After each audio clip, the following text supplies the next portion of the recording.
All right, then. You guys have been sending in some seriously interesting articles about Reform UK. And yeah, like you, I'm pretty intrigued by this whole ownership shakeup. It's definitely got my attention.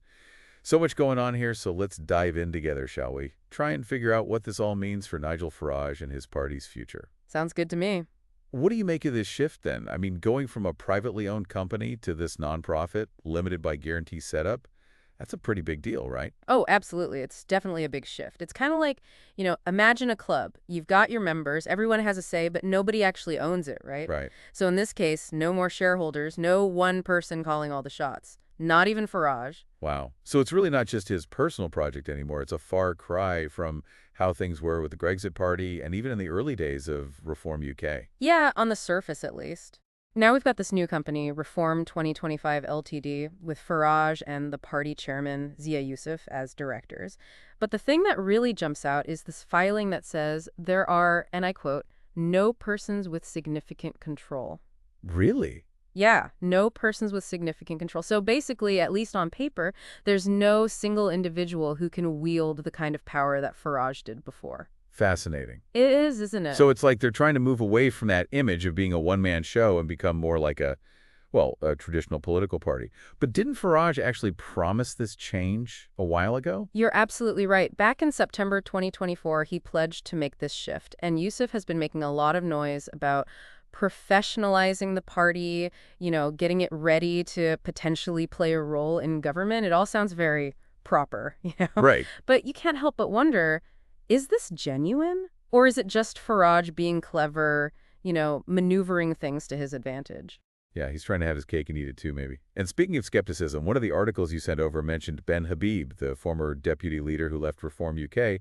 He seems pretty wary of all this, to say the least. Right, Ben Habib. For those who might not remember, Habib used to be one of Farage's closest allies, but had a pretty public falling out with him. Oh, yeah. He's definitely not afraid to speak his mind. Absolutely. And his take on all this is especially interesting because, on one hand, he welcomes this change in ownership, but then he goes on to really tear into the new party constitution, calling it flawed. Oh, really? Yeah, and when someone who was actually part of the leadership starts raising red flags like that, well, you've got to pay attention. Definitely. So what exactly are these flaws that Habib is so worried about? Well, one of the biggest things is this new process for removing the leader. To even trigger a vote of no confidence, you need 50% of the party members to write to the chairman. 50%. Or 50% of Reform UK's MPs have to request it. The problem is they only have 5 MPs right now. And that second option only comes into play if they have over 100. So even if most of the members wanted Farage gone, it'd be almost impossible to get rid of him. And with such a tiny number of MPs, they don't have the numbers to challenge him either. Exactly. It doesn't sound very professionalized or democratic, if you ask me. It does make you wonder how much power has actually shifted. I mean, Farage is still incredibly popular with the party base, so this whole new system might be exactly what he intended, changing the structure without really giving up any control. Clever.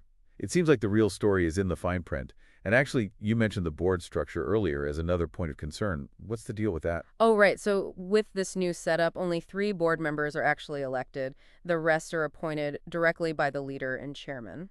Hold on, only 3 elected. Out of how many? It doesn't actually say how many in total. And Farage's justification for this is that when UKIP had a fully elected board, back when he was in charge there, it became ungovernable. Ungovernable. Yeah. His argument is that people should just trust the leadership. Interesting. It does make you wonder, though, what really went wrong with that UKIP board? Was it genuinely because everyone was elected?